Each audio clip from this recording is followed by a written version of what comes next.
எங்கள் 3 பேர்த்தையுமே ஒரு படிக்க வைக்கணும் அப்படிங்கிறதுக்காக 8 வயசில் எப்படி வேலை செய்ய ஆரம்பிச்சிட்டாங்களோ அதே மாதிரியே ஸ்டார்ட் பண்ணிட்டாங்க. அம்மா இருக்கும்போதே ஒரு சொந்த வீடு கட்டி அவங்கள அதில் உட்கார வச்சு பார்க்கணுன்னு எங்கள் எல்லாத்தோட ஆசை. என்னோட சேலரியை வச்சு ஒரு பர்சனல் லோன் போட்டு நான் அம்மாவுக்கு லேண்ட் வாங்கி வச்சிருக்கேன் சார். தொடர்ச்சி எவ்வளோ வருஷமா அது மாதிரி வேலை பார்க்குறாங்க? 10 வருஷம் அதான் சார் பண்ணுறாங்க எங்கள் அம்மா. அப்போ எப்போ தான் தூங்குவீங்க நீங்கள்? தூங்குறது ஒரு 2 மணி நேரம் தான் சார் தூங்குவேன். ஒரு நாளைக்கு அவ்வளோ நேரம்? ஆமாம் சார். அந்த அளவுக்கு கஷ்டப்பட்டிருக்கேன். ஏன்னா என்னால் சொல்ல முடியாது. நைட்டு படுத்தனா அந்த தலைக்கணியில் கண்ணீர் வடி எனக்கு இந்த வேலையெல்லாம் செய்கிறப்ப வலியும் கஷ்டமும் இருக்கும். ஆனால் பிள்ளைங்களை நினச்சி இன்னும் லைஃப் முழுக்க ஓடிட்டே இருக்கீங்களே. வேற என்ன சார் பண்ணுறது? பிள்ளைங்க தான் லைஃப்னு ஆகி போடுச்சு. பிள்ளைங்களுக்கோசரம் தான் வாழ்றோன்னு ஆகி போடுச்சு. அப்போ பிள்ளைங்களுக்கு தான் நம்ம கஷ்டப்படணும். தன்னுடைய பிள்ளைகளை எப்படியாவது அடுத்த இடத்துக்கு எடுத்துகிட்டு போயிடணும் அப்படிங்கிறதுக்காக அம்மாக்கள் தொடர்ந்து ஓடிட்டே இருக்காங்க. சுயநலத்துக்காக ஓடிக்கிட்டு இருக்கிற இந்த உலகம் யாருக்காகவும் நிற்காது. அவர்களின் வாழ்க்கை, அதில் இருக்கும் வலி, அதில் இருக்கும் மகிழ்ச்சி, இப்படி பல விஷயங்கள் பற்றி இன்னைக்கு நீ பேச போகுது. அப்படிங்களா? ரொம்ப சந்தோஷம். ஒரு பக்கம் அப்படி பல வேலைகள் செய்து தங்களுடைய பிள்ளைகளை ஆளாக்க வேண்டும், படிக்க வைக்க வேண்டும் என்பதற்காக போராடுகிற அம்மாக்கள், இன்னொரு பக்கம் அவர்களுடைய பிள்ளைகள். எத்தனை ஜென்மம் எடுத்தாலும் உங்களுக்கே நான் மகனா பிறக்கணும். யார் வேணாலும் சொல்லலாம். அவங்க அம்மா என்னென்ன வேலையெல்லாம் பண்றாங்க உங்களை படிக்க வைக்கிறதுக்காக, உங்களை ஆளாக்குறதுக்காக. பல இருக்குதே, எதை சொல்றது? அம்மா 3 மணிக்கே எழுந்து மீன் எடுக்க போயிடுவாங்க சார். 6 மணிக்கு வந்து மீன்லாம் வச்சுட்டு எங்களுக்கு வந்து சாப்பாடு செஞ்சு ஒரு 8 மணிக்கெலாம் திருப்பி மீன் கடைக்கு போய் மீன் விற்றுக்கிட்டே கறியும் வெட்டுவாங்க சார் அம்மா.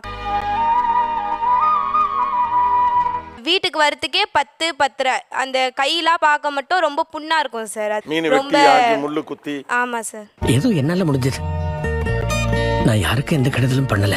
எங்க அம்மா கல்யாணத்துக்கு முன்னாடியிலேருந்தே வீட்டு வேலை செஞ்சுட்டு இருக்காங்க. ஆஃப்டர் கல்யாணமும் வீட்டு வேலை செஞ்சுட்டு இருக்காங்க.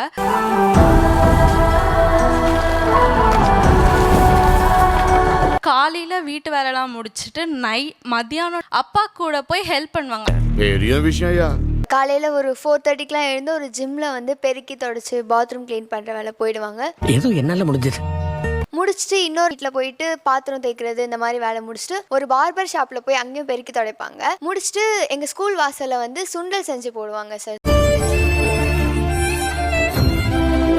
வித்துட்டு திரும்ப பார்பர் ஷாப்கே போயிட்டு போய் பாத்திரம் தேய்ச்சிட்டு நைட் ஒரு 10:30க்கு அந்த மாதிரி வருவாங்க சார். எனக்கே மனசு கஷ்டமா இருக்கு. 3 வேளை 6 நேரம். நடுவில் சாட்டர்டே சண்டே அந்த மாதிரி டயத்தில் வந்து முஸ்லீம் ஆண்டி வீட்டுக்கு போய் அங்கேயும் வேலை செய்வாங்க சார்.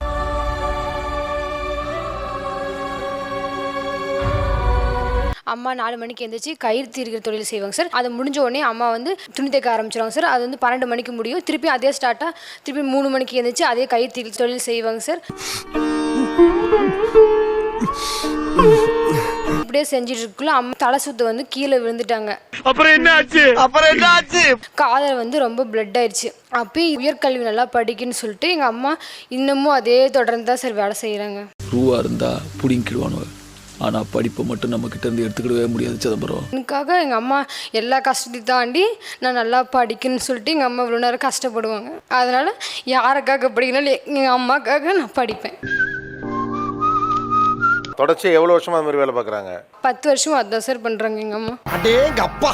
அம்மா வந்து அவங்களோட 8 வயசுல இருந்தே வேலை செஞ்சுட்டு இருக்காங்க. எங்க ஊர் சைடு பாத்தீங்கன்னா சின்ன பசங்களெல்லாம் வந்து பேசி போட்டுருவாங்க. பேசி போட்டுறது மீன்ஸ் என்னவா இருக்கும் எனக்கு என்ன தெரியும், கேளுடா. வருஷத்துக்கு இவ்வளோ அமௌண்ட்டுன்னு வாங்கிட்டு அவங்கள 1 இயர் ஃபுல்லா அந்த முதலாளிக்கு வந்து வேலை செய்ய வைக்கணும், என்ன வேலைனாலும் செய்யணும் அப்படின்னு சொல்லிடுவாங்க. இது அநியாயம், இது அக்கிரமம், இது ஆண்டவனுக்கே அடுக்காது. மேரேஜ் ஆனதுக்கு அப்புறம் அப்பா இருந்தனால ஒரே ஒரு வேலைக்கு அந்த நூல் போடுற வேலைக்கு போயிட்டு இருந்தாங்க. இப்போ அப்பா இறந்து 17 வருஷம் ஆகுது. அம்மா படிக்காதனால அப்படியாவது எங்கள் 3 பேர்த்தையுமே ஒரு படிக்க வைக்கணும் அப்படிங்கிறதுக்காக 8 வயசுல எப்படி வேலை செய்ய ஆரம்பிச்சிட்டாங்களோ அதே மாதிரியே ஸ்டார்ட் பண்ணிட்டாங்க. ரொம்ப கஷ்டம். நூல் புளியறதுல இருந்து நூல் போடுறதுல இருந்து தறி ஓட்டுறதுல இருந்து தார் போடுறதுல இருந்து கூட்டுற வரைக்கும் எல்லா வேலையுமே செய்வாங்க சார். சலிப்பா இருக்குது நண்பா. அவங்க எல்லா வேலையும் பண்ணி தான் அக்காவை பிஏ படிக்க வச்சாங்க, பிஎட் படிக்க வச்சிருக்காங்க. அண்ணா டிப்ளமோ முடிச்சிருக்கான், நான் இன்ஜினியரிங் முடிச்சிருக்கேன் சார். எச்சி கிளாஸ் கழிவுகளை இந்த நிலைமை கொண்டு வந்தான். இன்னமும் எங்கள் வீட்டோட சுச்சுவேஷனுக்காக அம்மா வந்து காலையில் 5:30 மணிக்கு எந்திரிச்சு வீட்டு வேலை செஞ்சுட்டு வீட்டில் 1 hour தான் ரெஸ்ட் எடுப்பாங்க. அகைன் நூல் போட போவாங்க. நூல் போடுற ஒர்க் இல்லைன்னா காட்டு வேலை கேட்டு போவாங்க. ஒரு மனுஷன் எவ்வளவுதான் கஷ்டப்படுறது.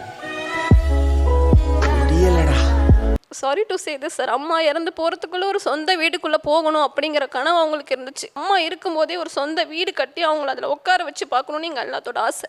உங்கள் ஆசை நியாயமானது, உங்கள் நேர்மை எனக்கு ரொம்ப பிடிச்சிருக்கு. ஸோ நான் வேலைக்கு போக ஆரம்பித்தோடனையும் என்னோட சேலரியை வச்சு ஒரு பர்சனல் லோன் போட்டு நான் அம்மாவுக்கு லேண்ட் வாங்கி வச்சுருக்கேன் சார்.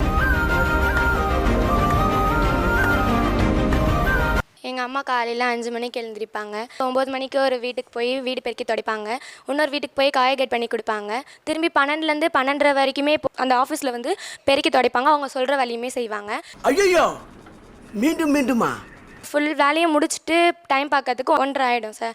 வந்து ஆர்டர் எடுக்கிறதுக்கு 2 o'clock ஆரம்பித்து நைட் 9:30 வரைக்கும் அந்த வேலை போயிட்டுருக்கோம் சார். முடியல 10 மணிக்கு வீட்டுக்கு வந்துட்ட பிறகு என் தம்பி இருக்கான், அவனையுமே கூட்டிகிட்டு ஒரு கிராண்ட் மதர் வந்து பார்க்க போவாங்க. அதை முடிச்சுட்டு திரும்பி 5 o'clock வந்து இதே தான் ரொட்டீன் லைஃபாகவே இருக்கும் எங்கள் அம்மாவுக்கு.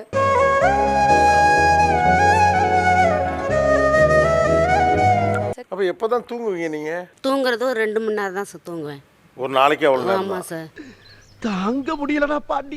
ஒரு வேலைனா அது ஓகே. ஆனால் ஒரு 2-3 வேலை, சில பேர்லாம் 4-5 வேலை, சில பேர் கிடைக்கிறப்பெல்லாம் வேலை பார்க்குறீங்களா? ஒரு சின்ன கேப் கூட இல்லை, திரும்ப எல்லாமே உடல் உழைப்பு சார்ந்த வேலை வேற. நம்ம கூட இருக்கிறவங்கள நாம பார்த்துக்கிட்டா நமக்கு மேல இருக்கிறவன் நம்மளை பார்த்துக்குவான்.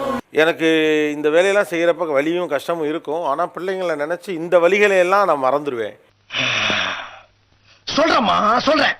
காலையில் எழுந்திரிச்சோன்னா கூட்டுருக்கு போயிடுவேனுங்க. அப்புறம் கம்பெனி வேலைக்கு தொடர்ந்து போயிட்டுருக்கிறேன். நைட் வந்து ஹோட்டலுக்கு பாத்திரங்களை வைப்பாங்க சார். படுக்கிறப்போல அந்த வழி நினச்சிட்டு தாங்க சார் படுத்துட்டு இருக்கிறோம். பசங்களை நினைக்கிற அந்த வழி இருக்காதுங்க சார்.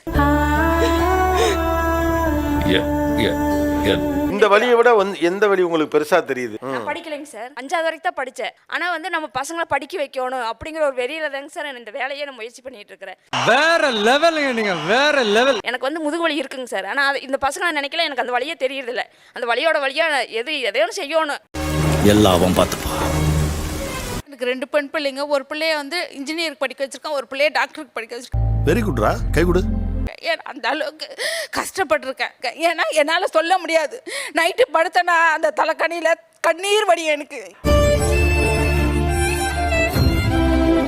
லைஃப் முழுக்க ஓடிட்டே இருக்கீங்களா? வேற என்ன சார் பண்றது? பிள்ளைங்க தான் லைஃப்னு ஆகி போடுச்சு. பிள்ளைங்களுக்கோசரம் தான் வாழ்றோன்னு ஆகி போடுச்சு. அப்போ பிள்ளைங்களுக்கு தான் நம்ம கஷ்டப்படணும்.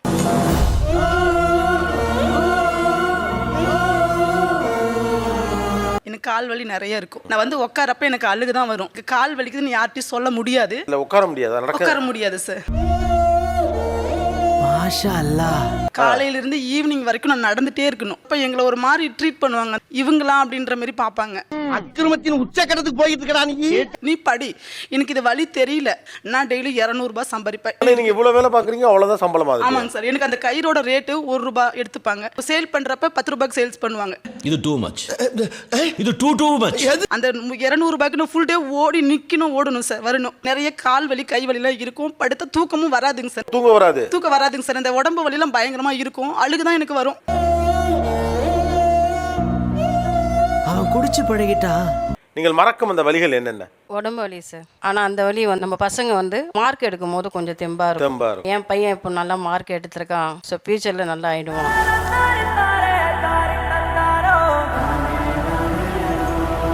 யூடியூப் சேனலுக்கு எல்லாருமே லைக் பண்ணுங்க, ஷேர் பண்ணுங்க, சப்ஸ்கிரைப் பண்ணுங்க.